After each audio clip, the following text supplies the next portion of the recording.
Hi, I'm Amy from Cakes with Faces, and this is what you need to know if you're going to Japan in 2024, including updates to Visit Japan Web, the Japan Rail Pass, what's going on with Suica cards, and some new things that are opening this year. I should say this isn't a video with everything you need to know for your Japan trip. Today, we're just focusing on updates, what's new, and what's changed that you need to know about. If you want general advice for Japan, have a look at my Japanning playlist on my channel. That goes much deeper into how to get around, money, food, shopping, and all those things. And I recently updated my Japan guidebook, so that has up-to-date information about the JR Pass, how to book your trip, checklists, how to get by in Japan, and lots of ideas for things to do. It has 300 pages of all my best tips. You can get it from cakeswithfaces.co.uk with worldwide shipping. So let's get on to what's new, and as always, if you have any questions, put them in the comments. The exchange rate is excellent at the moment.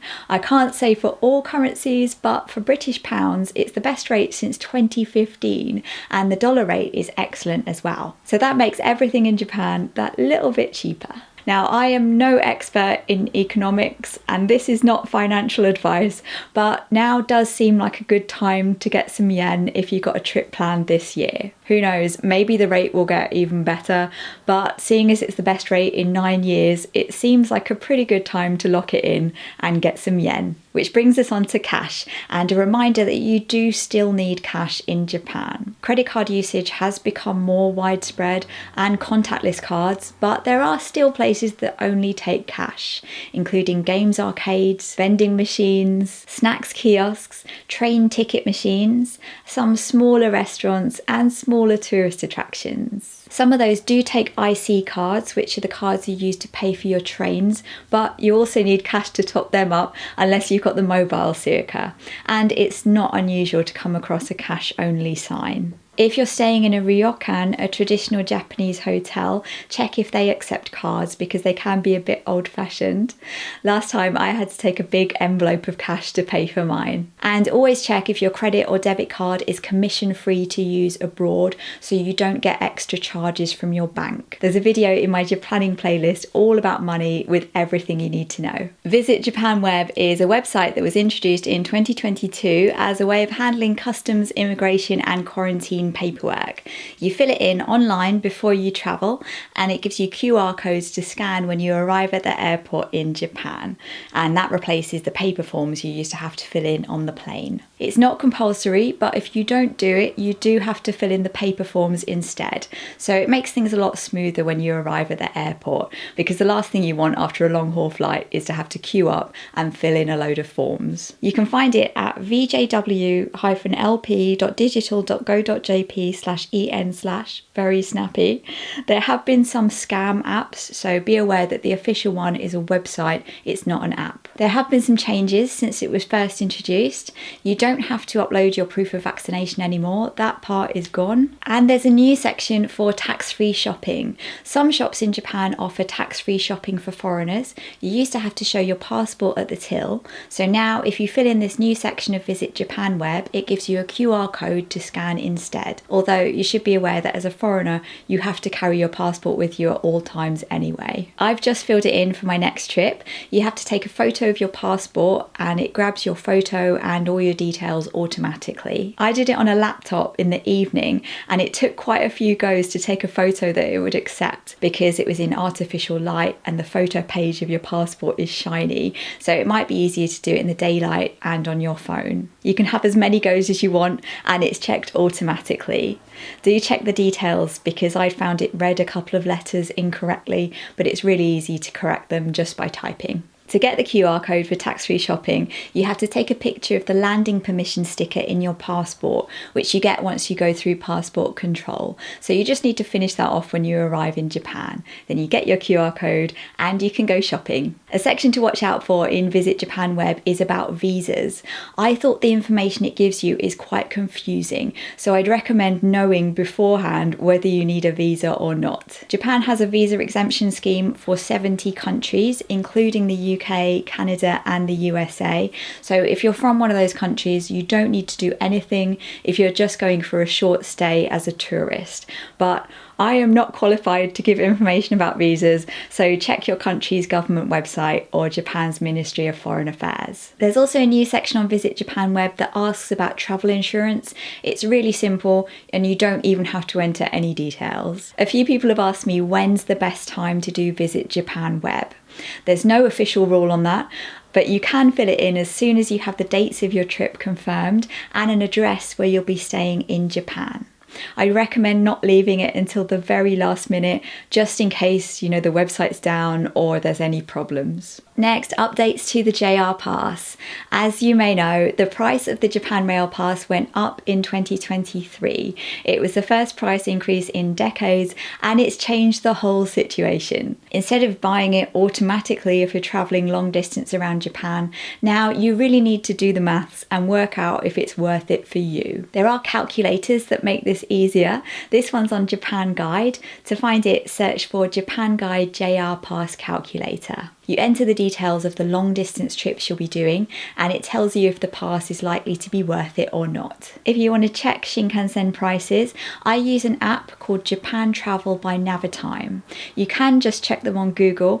I find the app is better because Google shows you all kinds of local routes and routes you wouldn't want to take in real life, and I just think the app is less confusing. If you're not getting a JR pass, that doesn't necessarily mean your Japan trip is going to be more expensive. For example, if you're doing the popular Golden Route between Tokyo and Osaka and Kyoto, the cost of the Shinkansen tickets is actually pretty similar to the previous cost of the JR pass, so you're not necessarily going to be worse off. And there are also regional rail passes that cover individual areas that cost less than the JR pass for the whole of Japan.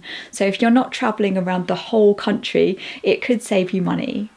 Most of them don't include the trip from Tokyo to that region, so you'll probably need to pair them with an individual Shinkansen ticket or an internal flight. There's a useful page about them on Japan Guide. When you click the map, it tells you which passes cover that area. I do hope this won't put you off exploring Japan. There are so many interesting places to discover, and the rest of Japan is so different to Tokyo. Now, I should quickly mention that since 2020, there are new rules about taking luggage on the Shinkansen.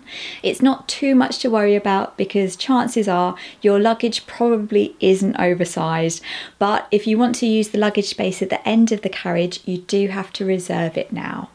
All the details about that are in my recent video about travelling with luggage. Next, Suica cards have been temporarily unavailable in 2023 because of the chip shortage. I have heard they've been available again recently, but who knows how the situation is going to continue as we go through 2024. Suica cards are a type of IC card that you use to pay for your trains. There's also Passmo, which is pretty much the same thing. They're really easy to use. You top them up with credit, then you just scan in and out as you go through the ticket barriers. It's so easy.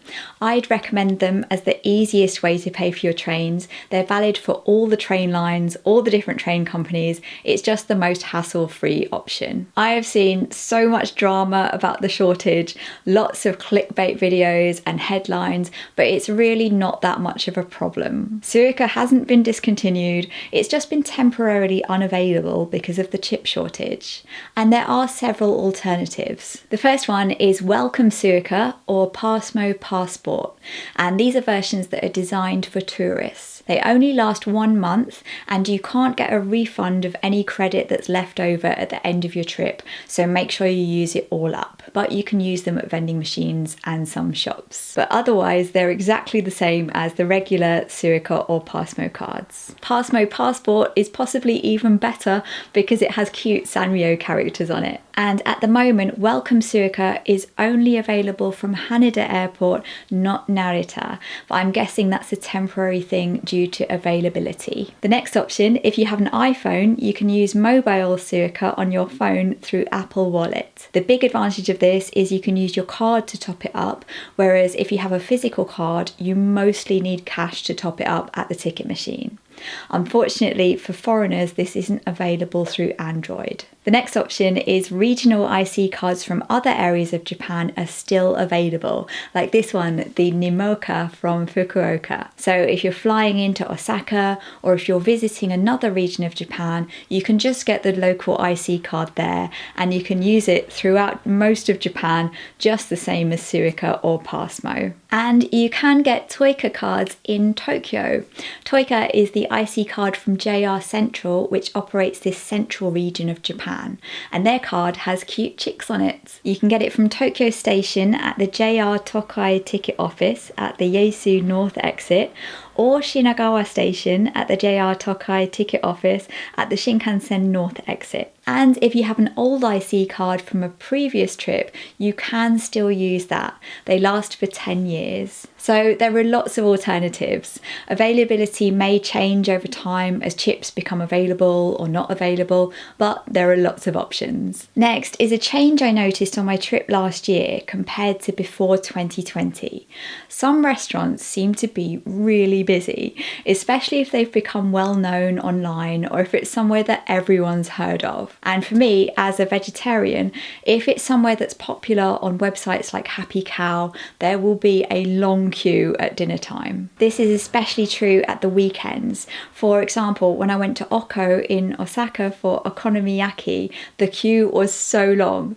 I waited for an hour and a half, which I know sounds insane, but once you've queued for a certain amount of time, you're committed and you have to stay in that queue. And at Chow Chow Gyoza in Kyoto, which is known for having veggie options, I went for dinner and the queue was so long. So I went back the next day just after they opened for lunch and there was no queue, I just walked straight in. And then on our last night in Tokyo, which was a weekend and it was quite late, we just kept getting turned away from places because they were full, even places like conveyor belt sushi chains. So if you're in a popular city like Tokyo, Kyoto or Osaka, and especially if it's the weekend, I'd really recommend eating your evening meal early or going at lunchtime if it's a popular place. If you want to go somewhere that's kind of famous, like that Kichi Kichi omurice or the fire ramen, I definitely recommend making a reservation as early as you can. But you really don't have to stick to these recommended places, and in my opinion, it's better not to. I often see people asking for recommendations for specific restaurants to eat in Japan, but really the standard of food in restaurants is so good across the board that you really don't need to stick to recommended places. You can go anywhere and have a good time. There are so many small places to eat that are fantastic, even though they're not famous on TikTok, and that little place that you just happen to come across could just be the best experience of your trip, and it'll be even more special because you discovered it. Next, reservations. You need to know which things you need to book in advance and which things you can afford to be flexible about. So in 2024, some places you absolutely need to book in advance are the Studio Ghibli Park and the Studio Ghibli Museum.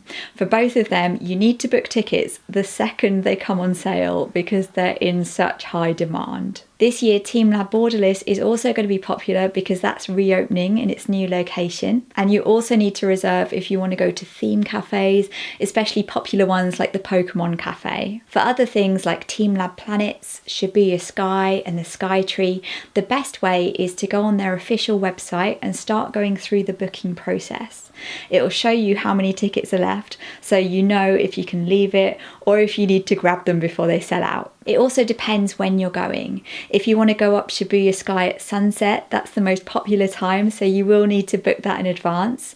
Or if you're going to Japan in cherry blossom season, or the popular autumn leaves time in November, or Golden Week when it's the holidays at the end of April, start of May, you'll need to book more things in advance. Next, with the earthquake at the start of the year, you might be worried about natural disasters in Japan. They say there are around 1,500 earthquakes a year around Japan because it's where the tectonic plates meet. So that's also why there are lots of volcanoes like Mount Fuji and hot springs. While some of them are major earthquakes, most of them are minor. Sometimes you don't even feel them, and they are regional. I've felt a couple of earthquakes when I've been in Japan. Once I was on the metro in Tokyo and the train stopped and it just started shaking, but no one else made any reaction because they knew it was nothing to worry about. And then the train just started moving again. The Japan Tourist Office actually has a website that tells you what to do if there's various natural disasters. You can find it if you search for JNTO safety tips for foreigners. And if you're out and about, or if you're at your hotel, the staff and other people will help you if there's an emergency. These are all things that people who live in Japan live with every day, and they know what's best to do. Next is face masks, which is a bit of a controversial subject, but I wanted to mention it anyway, just so you know the deal. You don't have to wear face masks at the moment in Japan.